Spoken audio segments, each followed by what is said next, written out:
Bismillahirrahmanirrahim. Assalamualaikum warahmatullahi wabarakatuh. Bagai meneguk setetes air di padang gersang, pelepas dahagaku akan petunjuk ilahi Rabbi. Seolah kembali merasakan tetesan embun di pagi hari, hingga ketenangan batin menyusupi setiap relung hati. Dekat denganmu, aku merasa lega. Mengadu hanya padamu, aku pun bahagia.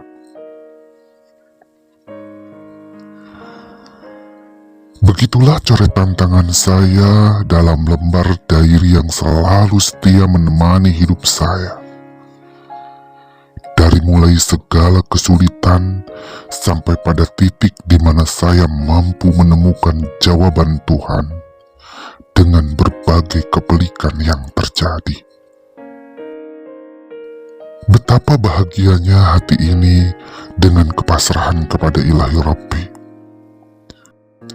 Setiap apa yang dirasakan mengganjal hati, saya tak segan menemuinya. Jika ada yang membuat gundah, saya lampiaskan lewat bacaan Al-Quran. Walaupun saat itu saya belum fasih dalam mengkaji apa makna bacaan Al-Quran sepenuhnya. Tapi yang pasti, saya sangatlah menikmati tentramnya hati kala kebingungan menyerang. Pokoknya, saat itu saya berpasrah kepada Tuhan apapun yang terjadi. Sambil terus kucari jawaban, mengapa Tuhan menciptakan saya beda dengan lelaki pada umumnya. Dan Tuhan pun membimbing saya dengan caranya yang sangatlah begitu misteri. Dan hampir selalu tak mudah untuk dimengerti. Salah satunya adalah dengan memberikan kembali ujian yang membuat hati saya begitu menyakitkan. Namun di balik itu semua, pasti ada makna jawaban sebenarnya jika saya mau mengkajinya. Ujian hidup kembali saya terima. Kali ini bukan tentang keberadaan akan rasa beda yang mengganjal, tapi saya harus kembali kehilangan orang yang saya hormati dan saya cintai dengan hati. Ya, tepat bulan Ramadan 1997, Bapak tercinta jatuh sakit cukup parah dan diharuskan dirawat di rumah sakit. Saat itu saya masih kelas 3 SMK dan sedang getol-getolnya belajar untuk menghadapi akhir tahun pelajaran dan menuju kelulusan sekolah. Sayalah dan emak bergantian menjaga Bapak selama perawatan. Karena kakak-kakak saya harus mengurus keluarga mereka masing-masing. Dan saya pun dengan segala kekuatan harus mau bolak-balik dari rumah ke sekolah, terus pulang sekolah langsung ke rumah sakit. Dan emak bisa pulang dulu ke rumah kala saya menunggui Bapak ketika siang.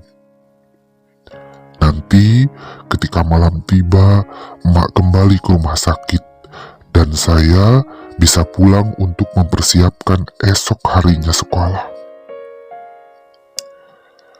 Hampir 3 minggu saya terus bergantian sama emak.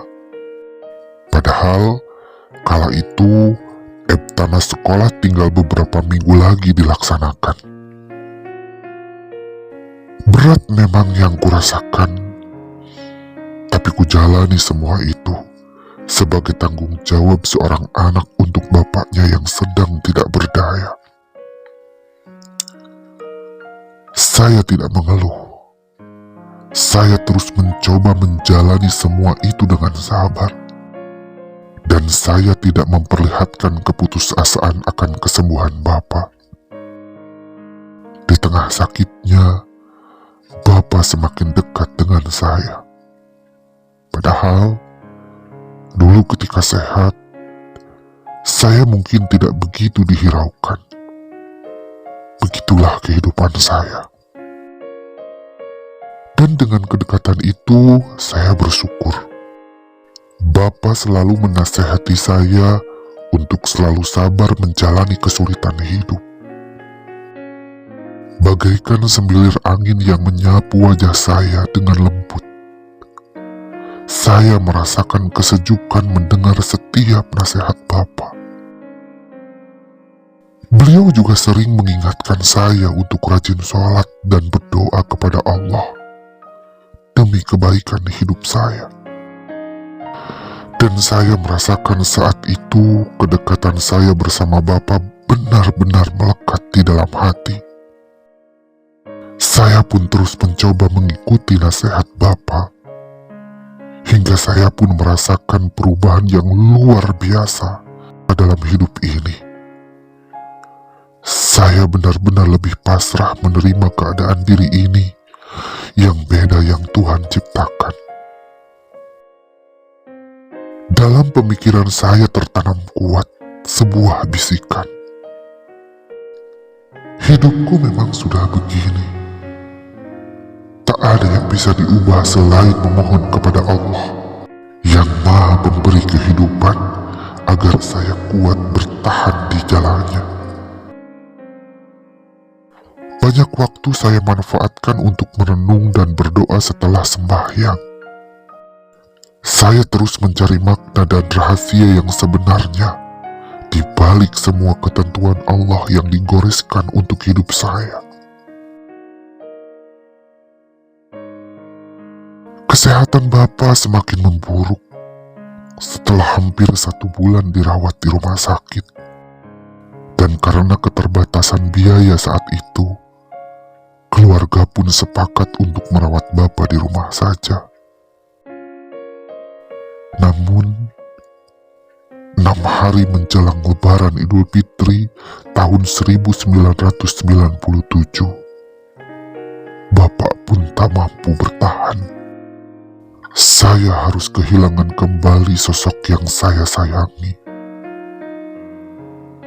Bapak dipanggil oleh Yang Maha Kuasa selama-lamanya. Kesedihan kembali singgah di hati ini, apalagi mengingat pesan terakhir Bapak pada saya. Sambil setengah berbisik, Bapak mengatakan, "Rey, hidup kudu jadi budak anu bisa ngebanggakeun bapaknya. Dekatkan terus diri hidup ka Gusti Allah. Sabab ngan Allah anu bisa nulungan sagala kasusahan hidup anjeun." Begitulah kalimat yang Bapak sampaikan untuk saya. Saya semakin sedih karena merasa diri ini belum mampu membahagiakan Bapak. Namun saya tak bisa berbuat apa-apa. Saya harus melepas Bapak dengan ikhlas untuk kembali kepada pemilik hidup. Tapi ada yang membuat saya sedikit lega. Di akhir hayatnya Bapak, saya bisa membacakan Al-Quran untuknya, hingga Bapak tersenyum dengan bangga. Sepeninggal Bapak, saya pun meneruskan sekolah dengan mengikuti emtanas akhir. Alhamdulillah, hasilnya pun tidak mengecewakan. Saya tetap meraih ranking pertama dan juara umum sekolah, plus mendapatkan beasiswa untuk kuliah yang disebut PMDK saat itu. Dan dari pihak sekolah pun memberikan keleluasaan jika saya tidak memilih jalur PMDK beasiswa, saya bisa disalurkan untuk bekerja dengan rekomendasi dari sekolah. Dengan keadaan kondisi keluarga yang tidak begitu baik dalam materi, Dan saya tidak mau mengandalkan emak yang kini single parent untuk memenuhi biaya saya. Saya pun memilih untuk bekerja selepas lulus, dibantu rekomendasi yang dijanjikan pihak sekolah. Alhamdulillah, saya pun mendapat kemudahan dalam mendapatkan pekerjaan. Saya bisa bekerja di beberapa instansi perusahaan yang berhubungan dengan keilmuan yang saya dapat di sekolah. Namun sayang, saya tidak pernah betah dan tidak bisa lama-lama bekerja di satu tempat. Mengapa? Ya, apalagi jawabannya kalau bukan terkait dengan apa yang ada di hati saya. Saya selalu dihadapkan pada sesuatu yang beda selama ini. Di tempat saya bekerja, saya selalu terbentur oleh pemikiran. Kalau saya terus bekerja di sini, saya lama-lama akan terbawa arus. Karena bagaimanapun juga, selalu saja godaan itu datang. Sekuat apapun hati saya berusaha bertahan, tetap tak bisa dipungkiri. Saya pasti bisa terjerumus jika saya terus bekerja. Dan saya harus memutuskan jalan satu-satunya adalah keluar dari pekerjaan itu. Memang apa yang terjadi? Apa yang mengganggu kehidupan saya dalam pekerjaan itu? Satu contoh, ketika saya bekerja di salah satu hotel bintang 4 di Bandung. Mohon maaf, saya tidak menyebutkan namanya. Ketika saya sedang bekerja sebagai housekeeping, membereskan tempat tidur, tiba-tiba 2 gepok uang dilemparkan ke atas kasur yang sedang saya bereskan. Ternyata itu datang dari tamu yang baru selesai mandi. Seorang bapak-bapak sekira usia 40 tahunan, dikala saya masih 19 tahun waktu itu. Lalu si bapak yang merupakan tamu itu berkata, "Tidur sama saya semalam. Uangnya akan ditambah kalau kamu bisa memuaskan saya." A'udzubillahi min dzalik. Terantak batin ini mendengar itu. Apa yang harus saya lakukan? Berlarikah? Memaki? Atau meninggalkan pekerjaan saat itu juga? Tidak. Saya menolak dengan baik-baik dan tetap bekerja profesional sampai beres. Lalu, saya pergi meninggalkan kamar setelah beres semuanya. Kemudian, langsung mengundurkan diri dari tempat saya bekerja. Terlalu terburu-burukah saya? Ya, mungkin untuk sebagian orang akan bilang begitu. Tapi untuk saya, tidak ada waktu yang harus saya tunda untuk sesuatu yang sebenarnya akan menyengsarakan saya lebih lama. Uang 2 gepok mungkin mampu mencukupi apapun mau saya. Tapi kenistaan yang saya lakukan pasti berakibat fatal seterusnya. Itulah pemikiran saya. Kemudian saya pun berpindah tempat bekerja beberapa kali. Dan kembali, saya selalu mendapatkan ujian terberat dalam keistiqomahan saya waktu itu.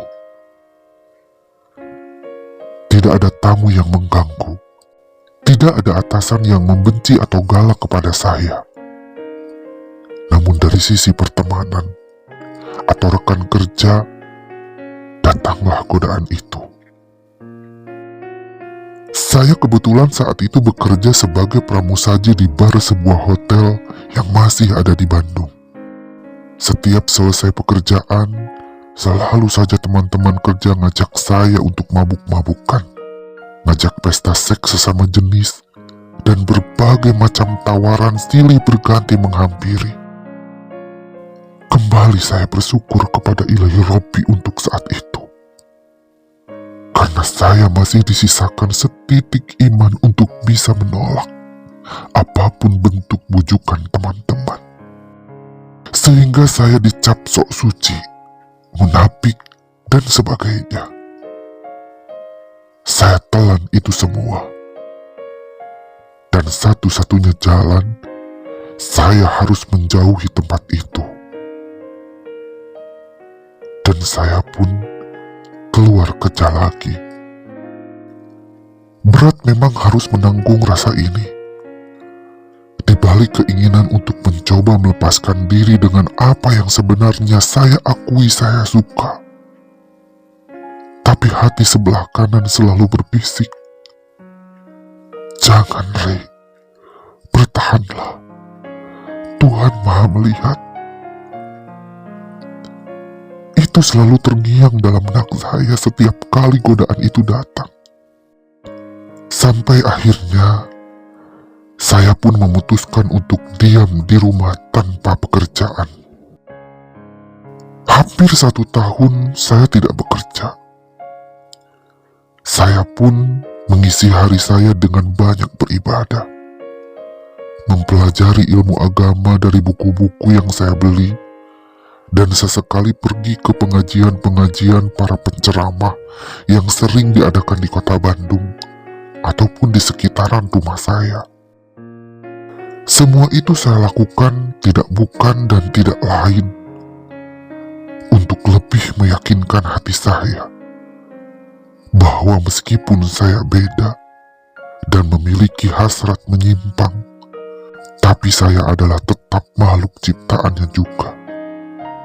Dengan cara saya begini, saya ingin dicintai pencipta saya. Dan dengan cara ini, saya tidak ingin mengkhianati Allah yang begitu sayang kepada saya. Segala keluh kesah ini hanya kepada Allah saya adukan. Dan sungguh, saya selalu merasakan kebahagiaan dan ketenangan batin yang tak mampu saya lukiskan dengan kata-kata. Suatu malam, tepat pada tanggal kelahiran saya di bulan September, saya gunakan waktu itu sebaik-baiknya untuk berduaan dengan Allah. Saya mencoba berdoa selepas Isya.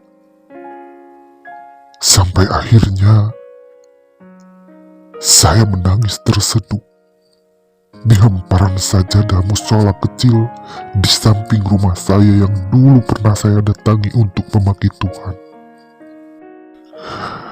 Saya benar-benar menumpahkan segala rasa, memohon ampunan dari segala dosa yang saya lakukan, dan meminta petunjuk juga jawaban akan dilema yang saya alami selama ini. Ketika saya terus bertanya kepada Ilahi Robbi dengan diikuti derayan air mata penyesalan,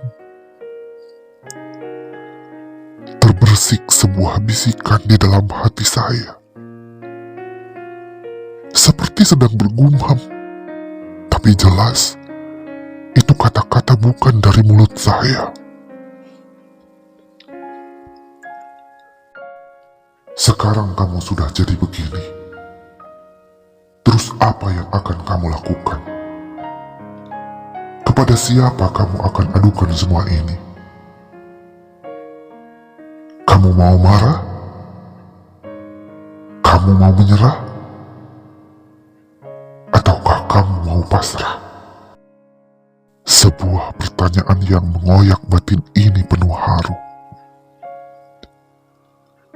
Hingga tanpa sadar, saya menjawab pertanyaan itu dengan suara yang terdengar oleh telinga saya sendiri.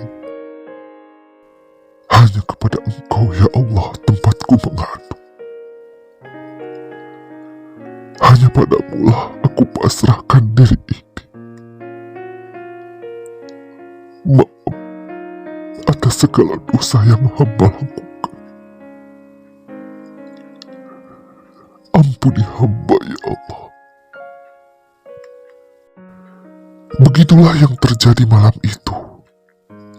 Saya seperti sedang berbicara dengan hati saya sendiri. Bahkan pertanyaan-pertanyaan yang dulu sering tak kutemukan jawabannya, malam itu seakan terjawab segalanya. Dari mulai saya pertanyakan, mengapa saya yang harus mengalami kelainan seperti ini? Mengapa Engkau ciptakan saya begini, ya Allah? Terketuk hati saya oleh jawaban yang muncul begitu saja dari hati saya sendiri. Kamu dipercaya untuk menjalani apa yang harus kamu alami.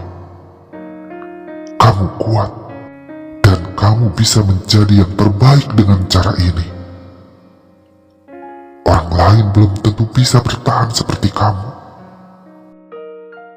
Saya tertegun merenungi kalimat itu, dan saya yakini benar adanya bahwa sayalah yang dipilih menjalani takdir oleh Tuhan yang Maha Kuasa.